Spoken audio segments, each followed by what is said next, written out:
Lucas Chandler had always believed he understood architecture because he understood control. Every beam, every slab of concrete, every sheet of glass, it all bent to the will of the blueprint. Predictable, manageable, designed.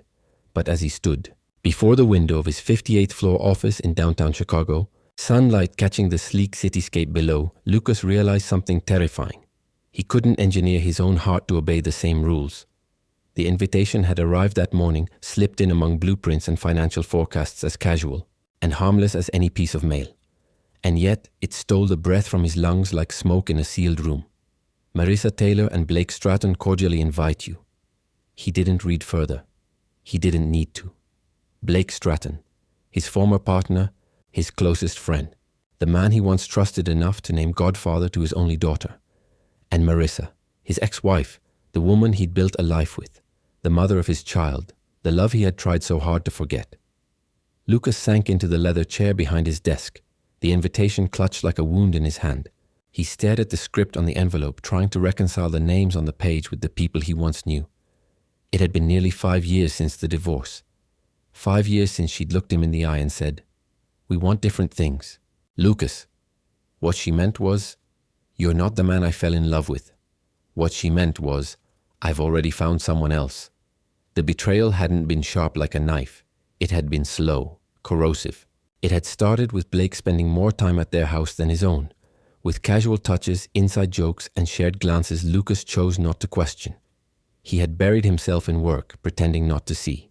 But now it was all laid bare, wrapped in ivory cardstock and sealed with the promise of forever. "Dad?" Lucas turned, startled. Ella stood in the doorway, her sketchpad clutched against her chest, peanut butter smeared across her cheek. Her presence was like sunlight breaking through storm clouds. "Hey, sweetheart," he said, folding the invitation and slipping it into a drawer. She patted across the carpet in her socks and held up a drawing. "It's our new house. You and me in a backyard with a giant slide and a dog." He chuckled softly, reaching out to brush a curl from her forehead. "A dog, huh? That sounds like a lot of responsibility." "I'll feed him every day, I promise." Lucas smiled, pulling her onto his lap. Her small frame curled into his like a puzzle piece he never wanted to lose. "You know, I think it's a great idea, but I get to name him." Ella grinned. "Deal." They sat in silence for a few moments, the hum of the city below replaced by the steady rhythm of her breathing.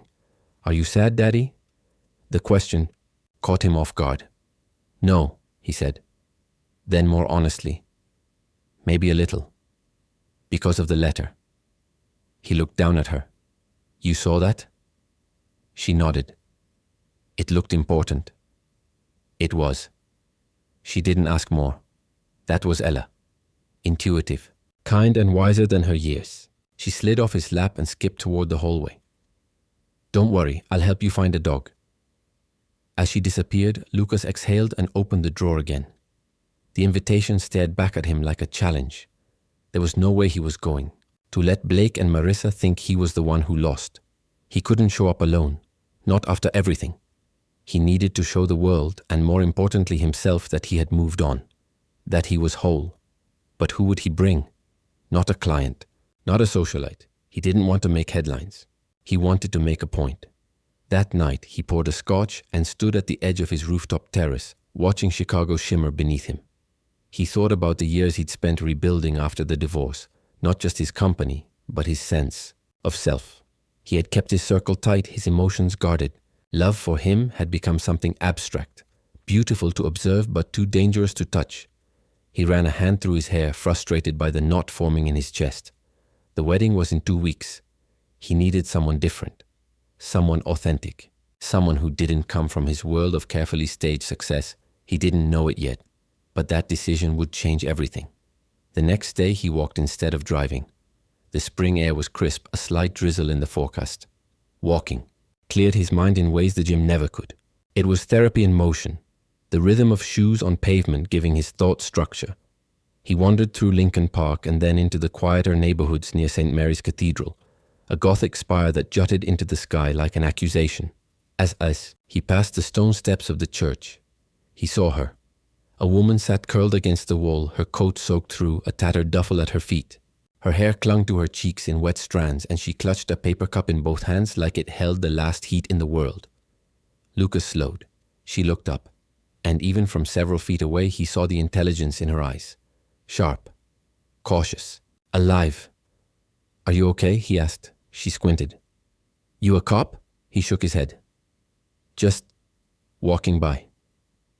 She said nothing for a moment, then with a tilt of her head replied, "Then keep walking. Nothing to see here."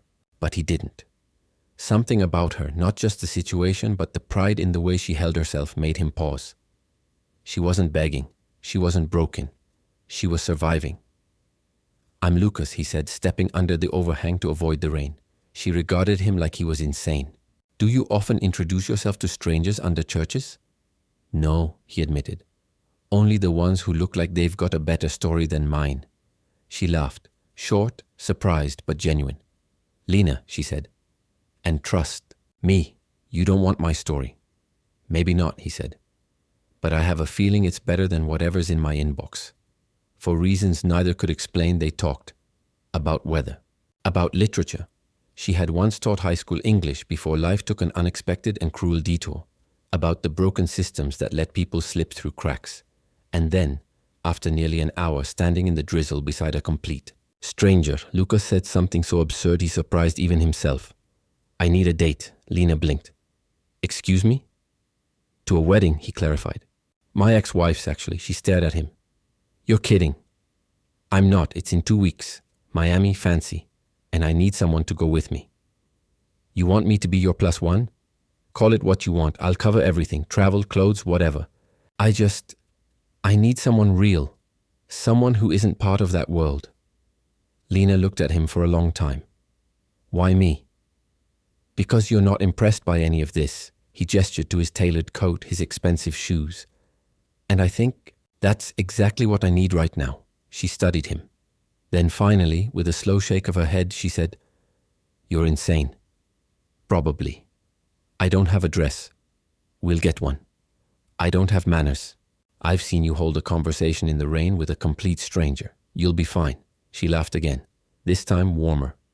"Okay," she said finally. "You've got yourself a date, Mr. Chandler. But if this turns into a murder, documentary, I want my own episode." He smiled. It was the first time in years that something inside him felt right. He didn't know what he had just started. He only knew it was more than a wedding stunt. It was the first blueprint he hadn't drawn, and yet maybe the only one that ever mattered. Chicago spring wasn't gentle. It rarely was.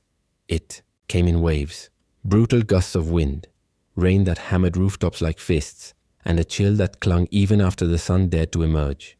On a late Thursday afternoon, Lucas Chandler walked with no particular destination in mind. His thoughts heavy, his coat collar turned up against the drizzle. It had been 4 days since he made the outlandish proposal to himself: find someone unexpected to accompany him to Marissa's wedding.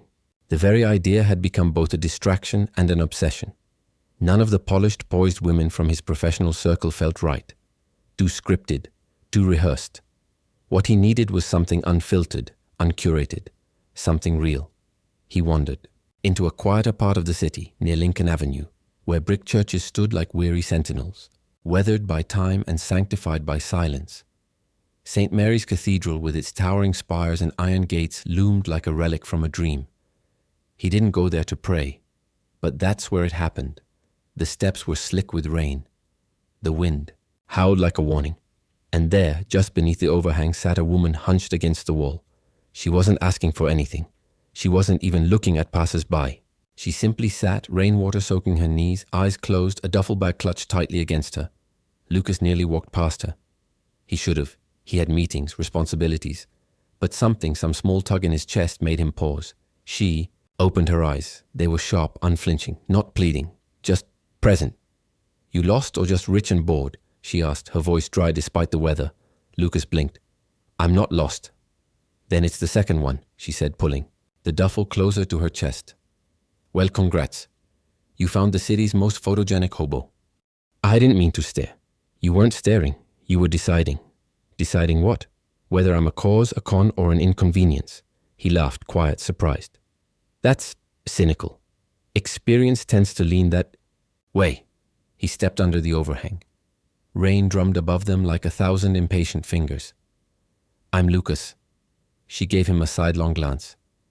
Of course you are. You gonna tell me your name or just keep making me guess? Lena. There was a pause. Not hostile. Just waiting. He didn't sit, but he leaned against the stone wall beside her. What are you doing out here? He asked. What does it look like? He glanced down at her hands, pale and raw from cold. Her boots were soaked through. It looks like you're freezing. That's accurate. He pulled off his scarf and held it out. She stared at it. Seriously? You don't even know me. Is that a requirement for kindness? She snorted but took it, wrapping it around her neck with careful hands. You always this generous with strangers? No, you're the first.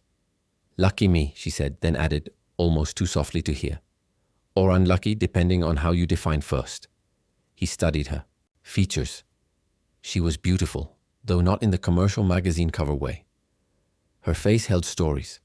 Shadows under her eyes, freckles across her nose, a small scar on her chin. It made him wonder what kind of life had left those marks. Were you always in Chicago? He asked. No. Atlanta originally. Taught English Lit in a high school there. 14 years. Why'd you leave? She hesitated. My brother. Car crash, drunk driver. It destroyed everything. Insurance refused to cover half the treatment. He died anyway. I lost my job, then my house. Then the thread of who I used to be. There was no bitterness in her voice. Just exhaustion. Lucas swallowed hard.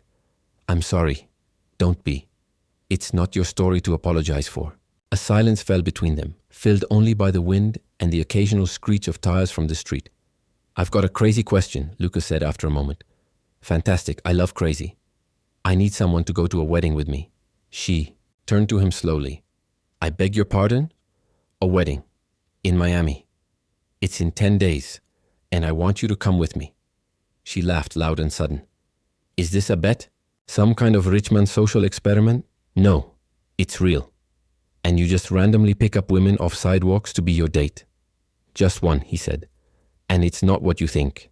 She looked him up and down. It never is, but I've learned not what you think usually still means too good to be true. It's for my ex-wife's wedding, he confessed. She's marrying someone who used to be close to me. I need to show up.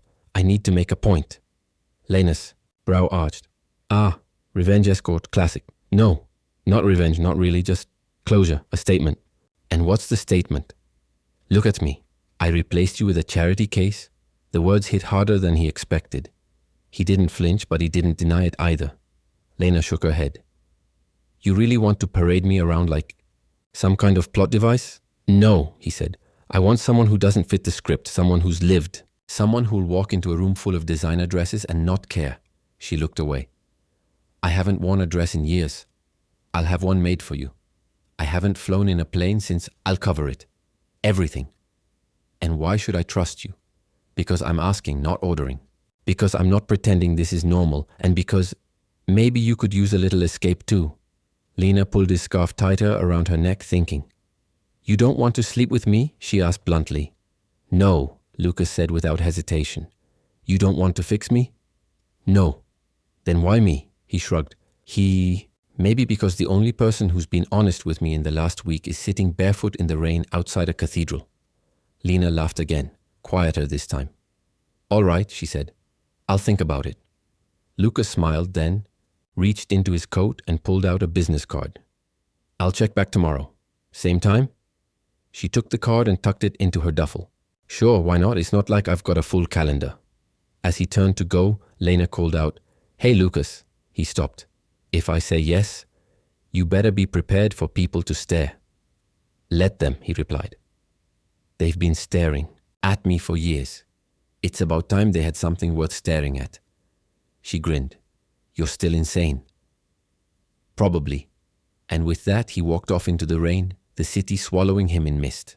Behind him, under the cathedral's watchful stone eyes, Lena pulled the scarf tighter and whispered, Well, hell. What have I just gotten myself into? Neither of them knew it yet, but this was no arrangement. This was the beginning of something neither could have designed, not even Lucas Chandler. The morning after she said yes, Lena Hayes sat on the edge of a velvet chaise in a guest room that overlooked the Chicago River, feeling more out of place than she ever had in a homeless shelter. The floor-to-ceiling windows bathed the room in buttery gold light, and the sheets on the bed behind her were so soft she'd mistaken them for clouds. It was too much, too clean, too perfect, too still. Downstairs, the transformation had already begun. Lucas had said it would be intense. He hadn't exaggerated. A full team had arrived at his penthouse by 8 a.m. A wardrobe consultant, a personal shopper, 2 stylists, a speech coach, and a tailor from Paris who had flown in overnight. Lena had stared at them like they'd stepped out of a documentary about the lives of the elite. They all smiled too broadly and talked too fast, as if their job was not only to make her beautiful, but to pretend she didn't know she was being turned into someone else. She tried not to flinch under their gaze. But the moment the hairstylist reached to cut her split ends, she caught her own reflection and froze.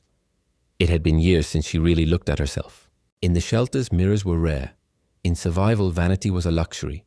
She had grown used to seeing her shadow reflected in store windows, messy, ragged, unkempt, but not this woman in the mirror now, with soft eyes, high cheekbones, and the makings of grace buried beneath grime. Lucas had barely spoken that morning. He left her in the hands of his team, excusing himself with the polite detachment of someone who knew when to step back. But Lena caught the way he lingered at the door before leaving, as if he wasn't sure if he was doing the right thing. That hesitation made her like him more. The gown was the last piece to arrive. Midnight black silk that caught the light with every fold, delicate straps, and a plunging neckline that terrified her. It was the kind of dress made for women who had never known what it meant to go without. The kind of dress you wore when you wanted people to watch you enter the room and remember you long after you left. She stood in front of the mirror again, this time fully transformed. Her breath caught. Not because she looked like someone else, but because she didn't. Somehow this wasn't a costume. It was closer to the woman she'd forgotten she used to be. Strong, commanding, worthy. The stylist clapped behind her. Mon Dieu, you are radiant. Lena rolled her eyes. Let's not get carried away. No, truly. This isn't transformation. This is revelation. The words echoed in her chest long after he left. Later that evening, she came downstairs for dinner. The penthouse smelled like rosemary and lemon. Lucas stood at the kitchen island, sleeves rolled, carving roasted chicken. He looked up and froze, knife in midair. You clean up all right, he murmured. Lena tugged at the hem of the navy blue silk dress she'd changed into after the fittings. You say that like I was a stray dog you just bathed, he smiled. Not what I meant. They ate together in the dining room, a modern glass-walled space with a view of the skyline. Lena wasn't used to silence at a meal, but this wasn't uncomfortable. It was the silence of 2 people with too many thoughts. I don't know how to thank you, she said quietly. Lucas didn't look up from his plate. Don't. This isn't charity. Then what is it? He set his fork down. A choice. We both needed something. And maybe, even if it started with something selfish, it doesn't have to stay that way. Lena folded her napkin carefully. You ever think about how weird this is? I was sleeping on concrete 2 days ago. Now I've got people curling my eyelashes and feeding me imported figs. Do you want to stop? He asked, watching her. No, she admitted. I want to see what happens when I don't. That night she walked through the penthouse barefoot, unable to sleep. She stood on the balcony, the city lights painting, her skin gold, and wondered how much of this was real, how much she was allowed to keep. Was she simply borrowing another woman's life, or was this a beginning? She didn't know, but she wanted to find out. The next morning, Lucas found her in the living room reading a book Ella had left behind, Charlotte's Web. She was weeping quietly. I forgot how sad this book is, she said, wiping her cheek with the back of her hand. But also how hopeful. He sat across from her, unsure what to say. It struck him how different she was from everyone he'd ever let near him. Lena didn't demand space. She didn't perform. She simply existed, honestly, in whatever moment she was given. And somehow, that made him want to give her more. Ella likes you, he said. She's a good kid. She asked if you were staying. Lena swallowed. What did you tell her? That it's up to you. Their eyes met. Something passed between them. Not romance, not yet, but something. Just as powerful. Recognition. Trust, tentative and new. The week passed in a blur of preparation. Lena learned how to walk in stilettos, how to drink champagne without wrinkling her nose, how to carry herself with elegance instead of apology. But she also learned other things. How to smile again without thinking about the past. How to laugh without guilt. Lucas, for his part, stopped pretending this was just about Marissa. He watched Lena when she wasn't looking. He noticed the way she touched objects gently, as if everything in this world could still break. He noticed the tremor in her hands when someone spoke kindly to her. He noticed how Ella leaned into her during movie night, how Lena read aloud like every word was sacred, and somewhere in the middle of fittings and planning, something inside him shifted. This woman he had pulled from the rain was not a placeholder. She was not a pawn. She was rewriting the story he thought he'd been forced to live in. And for the first time in years, he found himself hoping, dangerously, recklessly, hoping that maybe this wedding trip could be more than a statement. Maybe it could be a beginning. On the night before their flight, Lena stood in front of her. Mirror again, this time in the full gown, hair done, makeup applied. She didn't recognize the face entirely, but not because it didn't belong to her. It did. It just hadn't been seen in a long, long time. Lucas knocked softly before entering. His eyes widened. "You look different?" "No," he said. "Like you finally stepped into the light." She turned away, brushing imaginary lint from the hem. "You're not going to try to kiss me, are you?" He chuckled. "Not unless you ask me. Do." She smiled, and for a moment, the air between them felt charged with something unspoken. "I'm nervous," she confessed. "Me too." She looked over her shoulder. "What if they know?" "Know what?" "That I don't belong there. That I'm just pretending." Lucas stepped closer. "Let them think whatever they want. The only one who gets to define who you are is you." She breathed in deeply, eyes shimmering.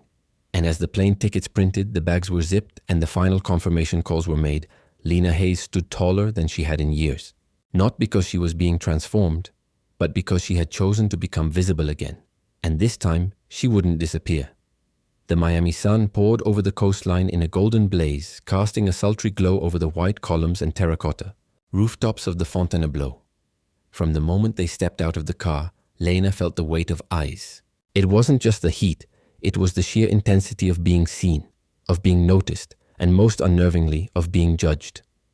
Lucas stood beside her in a slate-gray tuxedo, tailored with precision only the wealthy could afford. He looked calm, stoic even, like he belonged here. Lena, in contrast, walked like a woman caught in a dream she had no control over. The black silk gown flowed with every step she took, hugging her frame with practiced elegance. But beneath the surface, her heart was a war drum. The lobby was a marble cathedral of old money, glistening chandeliers reflecting off polished floors, while staff in crisp uniforms directed guests to the outdoor pavilion. Every guest was beautiful in that curated, effortless way. Pearlescent gowns, champagne flutes, diamonds like chandeliers wrapped around their necks. Lena felt like a phantom walking among them. But Lucas was her anchor. He kept her close, his hand resting lightly against her lower back as they moved through the crowd. Conversations paused as they passed. Heads tilted, eyes narrowed in curiosity, some in admiration, others in cruel appraisal. "Who is she?" someone whispered. "She's not from our world," came another voice. Exactly, Lena thought. And for the first time, she didn't flinch at the truth. They reached the ceremony space where a makeshift altar had been constructed against a backdrop of ocean waves. Rows of white chairs faced the aisle, and at the far end, Marissa Taylor stood in a gown of pale champagne silk, her blonde hair twisted into a regal bun. Blake Stratton, tall and smug as ever, stood beside her in a tux that looked far too similar to Lucas's for comfort. Marissa's gaze found Lucas and froze. Then slowly she looked at Lena. Her expression didn't change, but her fingers tensed around her bouquet. Lucas offered a nod so small it was almost imperceptible. Lena didn't smile. She simply met Marissa's stare with the kind of calm that didn't need to prove itself. The ceremony was brief, drenched in pageantry and polite applause. Vows that sounded memorized, kisses that looked rehearsed. Lena watched it all like someone attending a performance rather than a celebration. She wondered if anyone else saw through the lacquer of perfection. Later, under the sprawling canopy of twinkle lights strung across the garden, the reception began in full. Waiters carried hors d'oeuvres on silver trays. A string quartet played. Vivaldi near the fountain. Ella was there wearing a soft pink dress tucked between her grandparents, stealing glances at Lena with wide, proud eyes. Lucas stayed near Lena, only stepping away when old business acquaintances cornered him with champagne-flavored gossip. Left alone for a moment, Lena wandered toward the bar, needing a break from the scrutiny. She didn't expect Marissa to approach her there. "You must be Lena," Marissa said, voice smooth as silk and twice as sharp. Lena turned. "I am. You're quite the surprise." "I imagine I am. I just didn't think Lucas would go for someone so unconventional." Lena smiled without showing her teeth. "Funny. I was just thinking how glad I am that he stopped choosing what looked good on paper." Marissa blinked. Before she could respond, Lucas returned. His hand found Lena's effortlessly. "Everything okay?" he asked. "Perfect," Lena replied, eyes still on Marissa. "Just a lovely chat." As the music shifted, Lucas led her to the dance floor. The crowd parted to make space. They danced slowly, the world narrowing to just the rhythm and the warmth of each other's presence. "You handled that well," he murmured. "She's not as scary as she thinks." "No," Lucas said. "But she's dangerous in other ways. She knows how to make people feel like they're not enough. She doesn't scare me. I didn't think she would."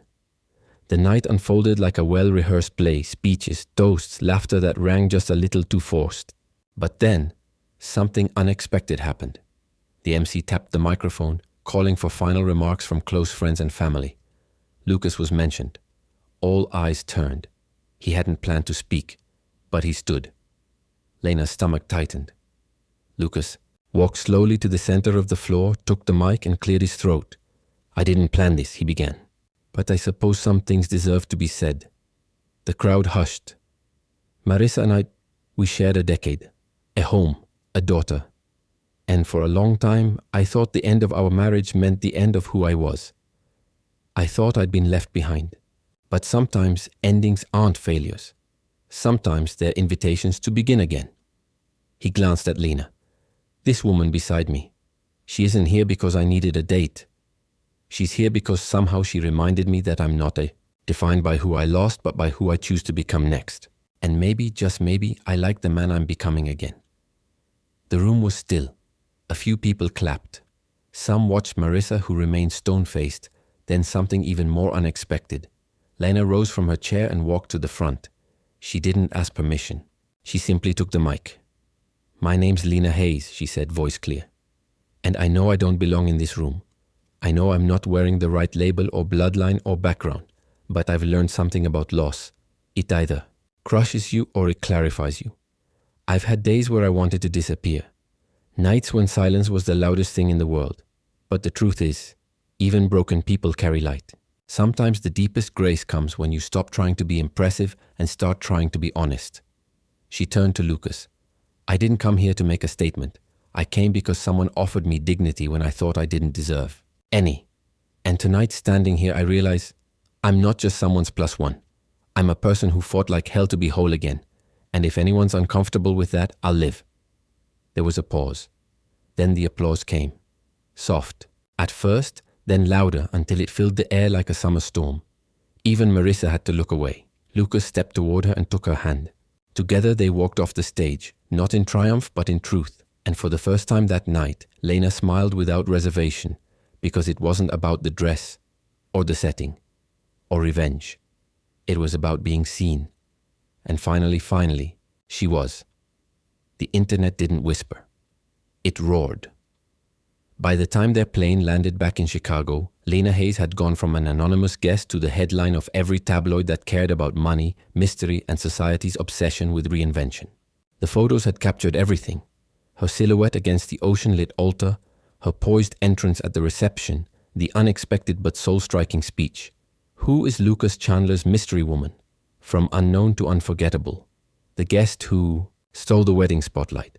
A billionaire's broken heart and the woman who mended it on the dance floor. It should have been flattering. Lena had never imagined her name on anyone's lips beyond a forgotten attendance list or a charity roster. But there was something nauseating about how quickly the world consumed her, how eager it was to make her a symbol instead of a person. Lucas had warned her. They'll spin it however they want. You just have to know who you really are. And yet the pace of it all made her dizzy. Calls came from talk shows, fashion magazines, lifestyle bloggers, who wanted to interview the woman of the hour. Reporters camped outside the Chandler building, and she couldn't step into the street without lenses clicking like locusts. What they didn't see was what happened when the cameras weren't there. They didn't see her hands tremble when she touched her reflection, wondering if she'd become a mirage even to herself. They didn't see her curl up on the far side of the bed at night, leaving space between her and Lucas, not because she didn't want to be near him, but because she didn't know what nearness meant anymore. They didn't see the man who brought her chamomile tea at 2 a.m. without saying a word, who didn't ask her to be anyone else. But someone did see. One rainy afternoon, Lucas was at a board meeting, and Lena was in the lobby waiting for Ella's school driver when a man approached. He wore a cheap suit and a sneer. "You're making quite a name for yourself, Hayes," he said. Lena turned, instantly alert. "Do I know you?" "You did. Maybe you don't remember rehab so clearly, but I do." The name hit her like cold. Steele, Thomas Burke. He had been a night nurse at the facility where she'd spent 8 agonizing weeks clawing her way out of painkillers, grief, and despair. He wasn't just a bad memory. He was a predator disguised as help. "You should leave," she said, her voice low. But he smiled, stepping closer. "You think putting on a fancy dress erases what you were? You think people won't care once? They know? You left those students, Lena. Left them high and dry because you couldn't keep it together. Remember the press back then? They buried you once. They'll do it again. I paid for my mistakes. Not enough. But maybe now's your chance." He held out a phone. $5,000. I sell this photo and your fairy tale's done. Or you pay me and I forget I ever saw you." Lena stood very still. Her breath didn't shake. Her eyes didn't waver. "You should walk away, Tom," she said. "You don't know the man I'm with." He leaned in, voice cruel. "But does he know you?" She didn't tell Lucas that night. Not because she was afraid. No. Lena had lived through worse. But because for the first time she had something she didn't want to lose. She wanted to earn her place beside him. And if he found out from anyone but her, it would shatter everything. Still, the lie, by omission, sat between them like fog. Lucas noticed it.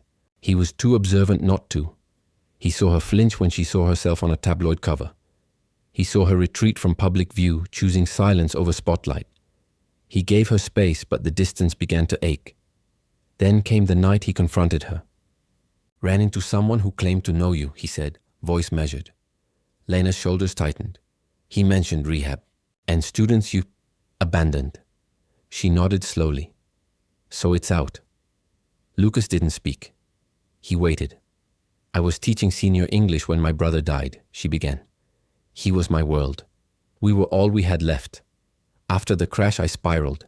I tried to hold it together, but I started taking painkillers, first to sleep, then to breathe. I never used at school, but I was late, sloppy. I resigned before they could fire me." Lucas sat across from her, unmoving. "I went to rehab, twice. The second time I stayed. I got clean. But by then I'd lost my job, my home, and every ounce of self-respect. I didn't want you to see me as broken." "You think I don't have pieces I've glued back together?" Lucas asked. "I think your pieces are made of glass. Mine were garbage." "No," he said softly. "Yours were gold. They just got buried." She looked down at her hands. "You've given me so much, Lucas. I just didn't want to become a liability." "You're not. But Lena, I need honesty, not perfection. I need the real you, even if that you is scarred." She reached across the space between them. He took her hand without hesitation. The next morning she was gone.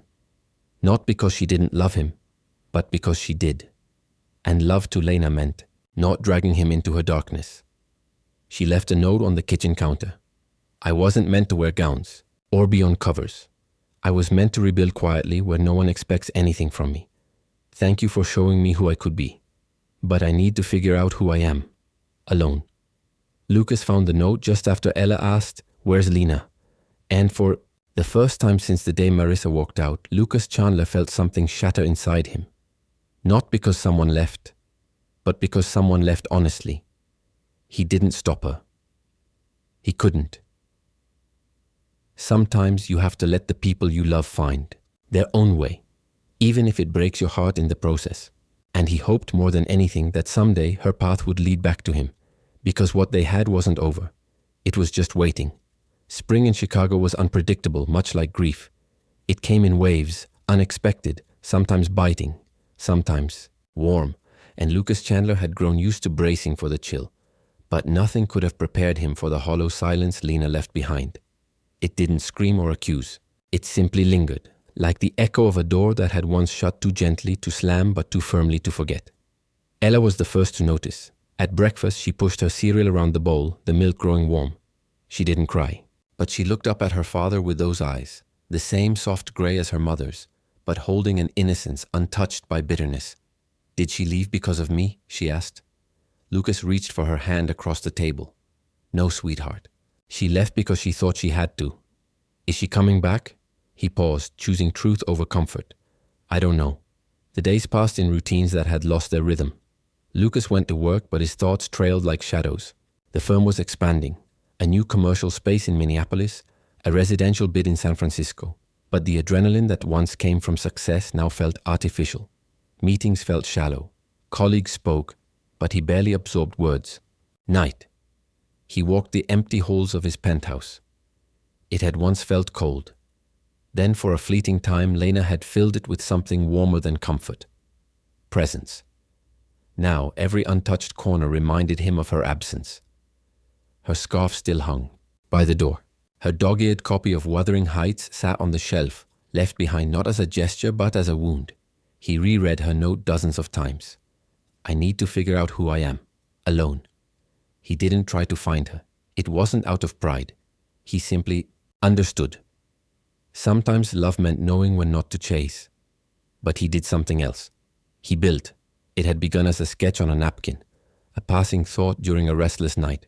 But it grew, on blueprints, in meetings, through permit applications and zoning approvals. It wasn't a high-rise or a luxury complex. It was something different.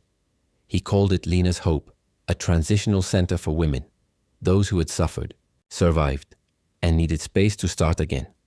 A haven with counseling, education, medical access, and dignity. Not charity, not publicity, just purpose. Lucas didn't name it to honor her absence. He named it to affirm her legacy. Because even in leaving, Lena had changed him. He worked on the project obsessively, pouring in his own funds. Ella helped too, drawing murals for the children's room, choosing flowers for the rooftop garden. In every design decision, he thought, what would Lena want? What would she fight for? Meanwhile, in Denver, Lena was relearning how to exist without apology. She'd found a quiet women's shelter called Willow Grace. It wasn't glamorous, shared bathrooms, creaky bunk beds, but it was clean and safe and unflinchingly honest. There she wasn't the woman in silk gowns. She was just Lena, the one who'd fallen, the one who was still standing. She took a part-time job tutoring teens who had dropped out. Kids with scars like hers, some visible, some hidden behind sarcasm and silence. At night, she journaled, filling notebooks with stories that weren't about princes or billionaires, but about people learning to forgive themselves. She missed Lucas, not for the grandeur or the warmth of his bed or the ease of his wealth. She missed how he listened, how he looked at her like she was still becoming, not just surviving, how he'd made her feel visible without needing to be perfect. One day, a fellow resident at Willow Grace handed her a newspaper. "You might want to see this," the woman said, her voice careful. Lena unfolded it. There on the front page, under the headline, "A Billionaire Builds from the Heart," was a photo of Lucas, hard hat on, sleeves rolled, standing in front of a steel-framed building with a sign behind him. Lena's Hope. A place to begin. Again, she couldn't breathe. It wasn't about vanity. It wasn't even about pride. It was about recognition. About someone seeing not just what she'd endured, but what she'd meant. She read every word of the article. How Lucas had funded it himself. How he insisted it not be named after him. How the center was scheduled to open in 2 weeks. How it would change lives. She cried for the first time in months, not out of shame, but out of something resembling awe. And she knew she had to go, not for closure, but for continuation. The day of the opening ceremony arrived. Lucas stood on the steps of Lena's Hope, a ribbon stretched across the front entrance. The building gleamed in early summer light, white stone, green trim, and murals of rising suns painted by local artists. Cameras flashed. City officials stood by. Ella clutched his hand. Still, Lucas kept scanning the crowd, hoping, wondering. Then he saw her, not dressed in silk or gloss, just a pale blue shirt, jeans, her hair tucked behind her ears. She stood at the edge of the gathering, hesitant, but when their eyes met, the world narrowed. He didn't move. She did. She walked across the crowd, not fast, not slow. And when she reached him, she didn't speak right away. Neither did he. Finally, Lena whispered, "You built this?" "For you," he said simply. "I didn't think I deserved anything lasting." "You were wrong." She looked around. At the sign, at the smiling volunteers, at the mothers with toddlers and the women with hope flickering behind tired eyes. "You didn't build a building," she said. "You built a mirror." He stepped closer. "Come home." She shook her head, but not in rejection. "Not yet. But maybe, let me help build this. Then maybe I'll be ready." He nodded. "Then let's start here." And just like that, without a kiss or a promise or a script, they began again. Not as a rescue, but as partners. And as the crowd applauded, as cameras clicked, as Ella clapped, wildly for both of them, Lena took her place beside Lucas. Not as the woman who'd once disappeared, but as the one who had returned to build something that would never vanish. And this time, she wasn't walking away. Lena arrived each morning to Lena's hope just before the sun lifted over the Lake Michigan skyline, when the building still held the hush of potential. There was something sacred about that hour, when the air was cool and unsullied, when the possibilities of the day had not yet been touched by disappointment. It reminded her of mornings with her brother, back when they'd make coffee in silence and look out over Atlanta rooftops, talking about books and futures that never arrived. Now Lena stood in a space carrying her name, though she still wasn't. Used to hearing it on other people's lips. "Morning, Miss Hayes," the receptionist would call. She'd nod, offer a small smile and think, "I'm still her. I'm still just Lena." But that wasn't quite true anymore. The woman she was becoming had layers. One who remembered pain without drowning in it, who no longer hid from mirrors or kindness. She still had hard days. Days when the wrong memory slipped into her mind like poison. But now she had something to push back with: purpose. Lena worked as more than a figurehead. She didn't just show up for the cameras. She coordinated job workshops, designed creative writing programs, hosted evening circles where women shared their stories, not as confessions, but as reclamations. These women weren't broken. They were rebuilding. And in their eyes she saw herself again and again. Lucas let her lead. It was something she hadn't expected. She'd feared returning to his world might mean surrendering her voice, or worse, being cast again in someone else's narrative. But Lucas had changed too. His love, once reserved and measured, had grown patient, grounded. He didn't push. He didn't direct. He simply supported. They saw each other daily, sometimes in planning meetings, sometimes over lunch at the rooftop cafe Ella had begged them to build for the children's wing. And sometimes in quiet moments, they found themselves alone again. Like before, but now without the urgency of proving anything. One night, after a long community session with residents, Lena wandered into Lucas's office. It was late. The city outside glowed like embers, soft and orange. He looked up from a blueprint, smiling softly. "Couldn't sleep?" She shook her head. "Too many thoughts." He gestured to the chair across from him. "Tell me." Lena sat, pulled her knees up, arms around them like a girl. "I had this moment earlier. A woman in our trauma writing group read a poem about forgiving her father. It wasn't fancy or polished, but it made the whole room cry." Lucas waited. "I used to think words were only worth something if they were eloquent, sharp. Now I think maybe it's the broken ones that matter most." He nodded. "Like people." Lena smiled. "Yeah, like us." He set his pen down. "Do you remember what you said to me the night before Miami? That I shouldn't try to kiss you?" "I remember." "What? If I asked this time?" She held his gaze. There was no fear in her now. "Then maybe I'd say yes." Lucas crossed the room slowly, stopping just short of her. No expectations, no grand gestures. "Just this," he said. He leaned down and kissed her, soft and certain. It wasn't a kiss meant to ignite or conquer. It was a kiss that said, "I'm here, still." She kissed him back like a woman no longer afraid of being seen. Afterward, she didn't run. She stayed. Their love, if it could be called that, didn't return in a thunderclap. It unfolded gently, like petals waking beneath sun after a long frost. They didn't declare things. They demonstrated them. Lucas would show up at community, Circles to speak, not about business, but about being a father who failed and learned. Lena would bring him dinner when he worked late. Ella would curl up beside them during movie nights, calling them we again. Still, it wasn't without complication. Marissa, ever watchful, sent a formal letter through her lawyer requesting a reassessment of Ella's custody, citing unfamiliar influences and an evolving domestic situation. Lucas was furious. Lena, reading the letter, merely sighed. She doesn't want custody, she said. She wants control. She's not going to take Ella, Lucas said with quiet steel. She can't, because you're giving her something she never did, consistency. Lena insisted she not be involved in the legal battle. I don't want to be a weapon in your war. You're not, he assured her. You're the reason I know what winning looks like.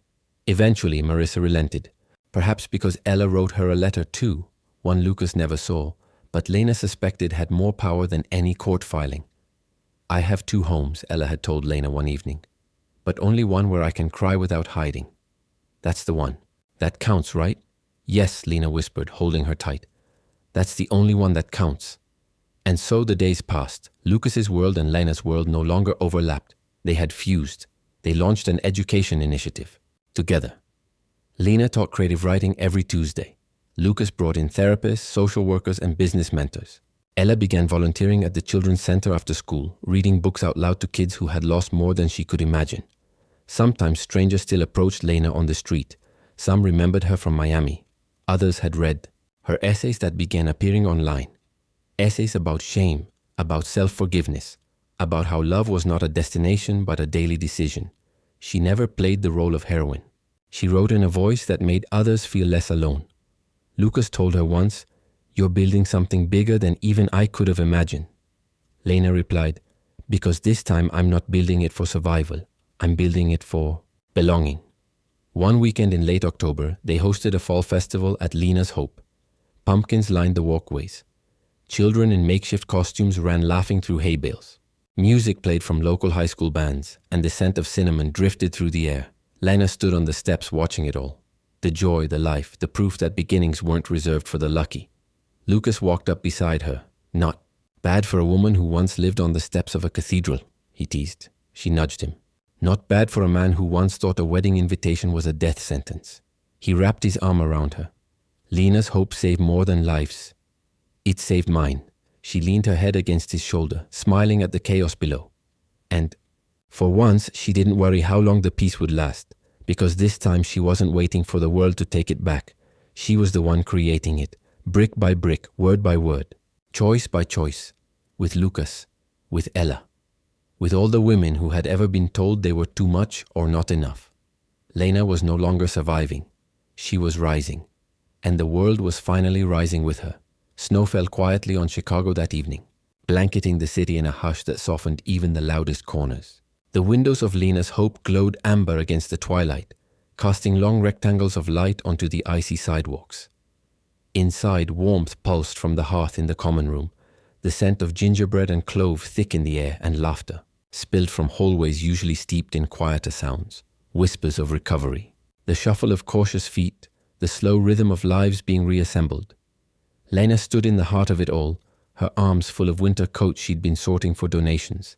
The pile teetered against her chest as she turned a corner and nearly collided with a young girl racing past, a paper crown tilting on her head. "Slow down, Emma," Lena called gently, balancing the coats. The girl grinned and disappeared around a corner, trailing glitter. Lucas emerged from the hallway just behind her, taking half the pile from her arms without being asked. He wore his usual winter trench, collar turned up, cheeks pink from the cold. "You know, we could hire more volunteers for this part." "I know," Lena said, smiling, "but I like doing it." He nodded, following her down the hall toward the storage room. They worked in silence for a while, a rhythm they'd settled into easily these days. It was the kind of silence that said everything. The trust in shared movement, the peace in not needing to fill the space. The winter festival was only 3 days away, and the center was alive with preparation. Lena had proposed the idea months ago, envisioning a celebration that would bring hope into a season that could be brutally lonely. Donations had poured in. Mittens, handmade ornaments, a local choir volunteering their time. The event was more than a party. It was a declaration of joy, of resilience, of community built not on charity but on respect. Later, after the coats were stowed and the lights dimmed in the main rooms, Lena and Lucas stood outside on the back terrace, their breath visible in the air. "You've created something beautiful." "Here," Lucas said, breaking the silence. "Not just the building, the soul of it." She leaned into the railing, watching snow catch in the ironwork. "You made it possible." "I built walls," he replied. "You built meaning." Lena turned toward him, her voice quiet. "Do you ever feel scared? Like all this might vanish?" He didn't answer right away. "All the time, but that's what makes it matter." Her eyes met his, and the weight of the unspoken between them settled heavily. Love had returned to their lives, but it hadn't rushed back. It had walked in slowly, testing each floorboard, checking for cracks. It had taken months, dozens of shared decisions, conflicts, reconciliations, laughter, silence. They didn't speak about permanence. They just lived it moment by moment. But Lena felt something stirring, something deeper than stability. A longing, not just to exist with Lucas, but to belong. The day of the winter festival arrived with the sky the color of iron. Clouds hung low, threatening more snow, but inside Lena's hope, everything shimmered. Children ran between the halls, their breathless joy echoing off the walls. Volunteers passed trays of hot cocoa. In the garden, lanterns flickered beside carefully shoveled paths, and the choir's warm harmonies wove through the air like silk. Lena moved through the crowd like a conductor, adjusting decorations, helping a woman find her missing glove, pausing to tie a boy's scarf tighter. Every interaction was touched with care. Lucas watched her from across the room, admiration etched in his face. She hadn't just found herself. She had rooted herself here, in this place of second chances and small miracles.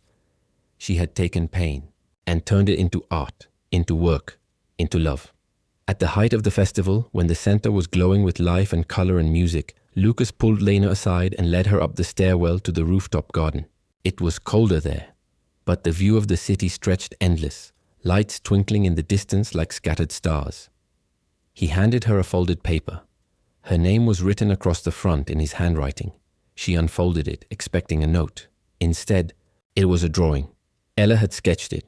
A house, a tree, a dog, and 3 figures holding hands. At the bottom, in careful letters, was written, "Our family." Lena's breath caught. Lucas spoke softly. "She drew this a month ago and said she wanted me to give it to you when the time felt right." Lena didn't speak. Her throat tightened. Lucas continued, "I don't want to just be your partner in the center or someone you call when the roof leaks. I want to wake up with you, eat burnt pancakes with you, deal with broken plumbing, school projects, hard conversations. I want it all. You and me and Ella. Not separate lives that overlap, but one life we build together." The words struck her like warmth after a long frost. She stepped closer and her voice trembled. "I used to think home was a place," she whispered. "Then I thought it was peace, but it's this. You, her, us." Lucas reached into his coat pocket and pulled out a small box. He didn't kneel. He didn't need to. "This isn't a proposal," he said. "It's a promise that no matter what happens, how hard, how strange, I'm staying. I'm choosing you every day." She opened the box. Inside was a simple gold ring, no stone, just an engraving on the inside. Our hope. Tears filled her eyes. "I don't need perfection," she said. "I just want real." Lucas nodded. "Then let's be real. Forever." She slipped the ring on, and they stood there, wrapped in quiet and snow and the steady certainty of love reclaimed. Below them, the festival pulsed with joy, with music, with voices raised in song, and above the sky released its gentle snow, as if the world itself were blessing everything they had fought to find again. Spring returned to Chicago slowly, not with a triumphant burst of color, but with the subtlety of small things. A crocus nudging through frost-hardened soil, birdsong beginning at dawn, sunlight lingering just a few moments longer each evening. It was the kind of season that felt earned, like hope blooming after a long winter. And for Lena, every breeze carried the weight of everything that had come before and the possibility of everything still to come. She stood in the kitchen of their new home, her hand wrapped around a mug of tea, listening to Ella hum off-key in the next room while she worked on a school project. The walls around her were warm ochre, lined with shelves not just of books, but of memories in the making, photos of beach days, volunteer events, and a framed drawing of the Our Family sketch that had changed everything. Lucas entered. From the garden, mud on his boots, his shirt sleeves rolled up, a grin tugging at the corner of his mouth. He dropped a small potted plant on the counter and kissed Lena on the temple before reaching for a towel. "She's building a replica of Lena's hope out of cereal boxes," he whispered. Lena laughed softly. She asked if I had any glitter. I told her glitters banned in this house after Christmas. She said that was unconstitutional. "She'll make a terrifying lawyer one day. Or a poet who sues people," Lucas said, rinsing his hands. "Either way, she's ours." The word still made Lena pause. Not because she doubted it, but because she treasured it. Because there had been a time not so long ago when she had been nobody's. When she'd lived by borrowed kindness, too afraid to believe in permanence. Now she moved through a life she had helped build, one rooted not in appearances but in truth. She still had days when the old ghosts brushed against her shoulders, whispering doubts, but she knew them now, named them, sat with them, but didn't let them stay. Later that week, Lena stood on a modest stage at a conference for women leaders in recovery, invited to speak not as a celebrity or a cautionary tale, but as a voice of transformation. The room was filled with women who had walked through fire, some still carrying the smoke, others barely out of the ash. She took the microphone, heart steady, and began not with facts but with truth. "I don't believe in rock bottoms," she said. "I believe in cracks, and I believe in the light that finds us through them." She spoke of failure, of addiction, of the ache of starting over in a world that prefers you polished. But more than that, she spoke of love, the kind that doesn't save you, but stands beside you while you save yourself. "I was once a woman who lived on the steps of a cathedral because I had nowhere else to go. I didn't expect a miracle. I expected silence. Instead, I found a stranger who sat beside me in the rain, and that moment changed everything." After the speech, women lined up to speak with her, some with tears in their eyes, others with notebooks full of scribbled questions. A few just wanted to hold her hand for a moment, to know that survival could lead to something resembling joy. She returned home late that evening to find Lucas in the backyard with Ella, their arms streaked with paint, the garden fence now a riot of blues and golds. "We made a mural," Ella said proudly. "Every handprint is a promise." Lena knelt beside them, dipping her hand into the paint without hesitation. She pressed it onto the fence beside theirs. The shape bloomed on the wood like a quiet vow. When summer arrived, they hosted a block party at Lena's Hope, not a fundraiser, just a celebration. Music filled the courtyard. Former residents returned with stories of new apartments, new jobs, new babies. The scent of grilled corn and citrus floated through the air. Children played tag through the herb garden. Lena moved among them with ease, her heart full. Every embrace, every laugh was proof of what they had all built together. Not just a place, but a movement. Not just recovery, but resurgence. Lucas found her at dusk, watching the lights turn on across the city skyline. He handed her a glass of lemonade, his hand brushing hers. "You ever think about how this all started?" he asked. "A wedding invitation," she said with a smirk. "Best worst moment of my life." They stood together in silence, the night folding around them gently. "I don't know what tomorrow looks like," she said. "Neither do I," he replied. "But I know it includes you." She leaned her head on his shoulder. "Then we've already won." Their life would never be perfect. There would be late night, calls from the center, arguments over Ella's curfew, broken pipes, missed flights, memories that returned uninvited, but they would face all of it with open hands, with love worn in and strong. Because theirs wasn't a story about rescue. It was a story about becoming, about choosing each other over and over, even when the world made it hard. And as the sky darkened and the lights twinkled on the fence, Lena knew with unshakable certainty. She was not someone who had been saved. She was someone who had saved herself, by letting others in, by standing back up, by daring to believe that hope was not a gift you waited for, but something you built, together, always. Lena Hayes' story is not one of fairy tale perfection, but one of fierce resilience, quiet courage, and the kind of love that arrives when we dare to be vulnerable. She began on the cold steps of a cathedral, burdened by a past full of loss, addiction, and self-doubt. Yet through one unexpected encounter with Lucas Chandler, a man battling his own scars, Lena took the first fragile steps toward rediscovering her worth. What followed wasn't a simple redemption arc, but a deeply human journey of rebuilding, of earning trust, creating safe spaces, and forming bonds not out of dependency, but mutual growth. Lucas, Ella, and Lena didn't become a family by accident. They chose one another over and over, even when it was difficult, even when it would have been easier to walk away. Through Lena's hope, they extended that love to others, proving that healing isn't linear, and it certainly isn't something we do alone. They showed us that redemption isn't about escaping your past. It's about owning it, transforming it, and letting it guide you towards something greater.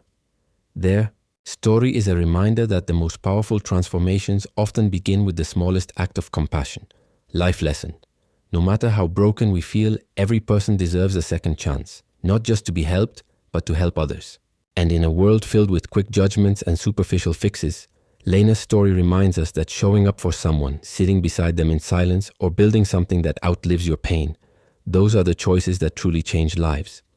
Now, here's a quick question for you. What was the name of the community center Lucas built in honor of Lena? A. Lena's Light. B. Lena's Hope. Comment your answer below with A or B. What about you? What's your biggest takeaway from Lena and Lucas's journey? Drop your thoughts in the comments so we can all learn from each other. And if you found this story moving, don't forget to hit that subscribe button.